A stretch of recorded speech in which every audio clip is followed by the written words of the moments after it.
There are reports this morning that the leader of ISIS was wounded in a coalition airstrike. Two Iraqi officials in state television say Abu Bakr al-Baghdadi was wounded.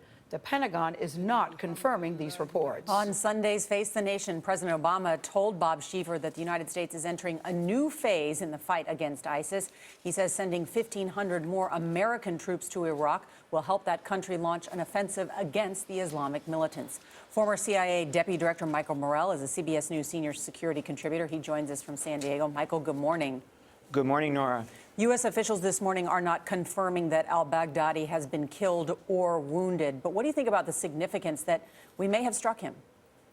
What's significant to me is that we hit a military convoy that we knew ISIS leadership was part of. So what's important here, obviously, if we got Baghdadi, that's a good thing. But what's really important here is that we found a leadership target and we went after it.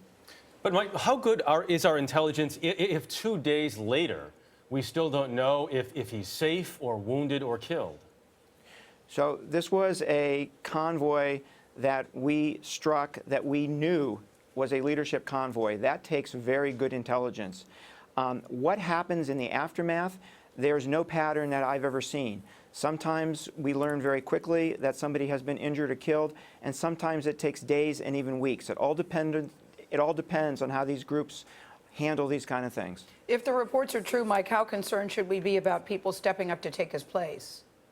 Somebody would obviously step up to take his place. The reason these strikes are so important is that they force the leadership of a terrorist group to think about their own security rather than conduct their operations. The other reason is that as you remove leaders, over time you get weaker leaders. And that is one of the key ways to degrade a terrorist organization. Mike, one of the things we've talked about is the growing romanticism around some of these terrorist groups like ISIS. And this morning, we are learning that Egypt's most active jihadi group has declared its allegiance to ISIS. How significant is that? So, Nora, it's not only this group in Egypt. There was also a group in Libya that has done the same thing. So this is the first two times that terrorist groups in other parts of the world have given their allegiance to ISIS. I think this is a very big deal. It shows the popularity of the group. It shows the spread of its influence. And what you'll see as a result is these groups trying to mimic ISIS. So what you'll see is these groups trying to take territory in the weeks and months ahead. All right, Mike Morrell joining us. Mike, thank you.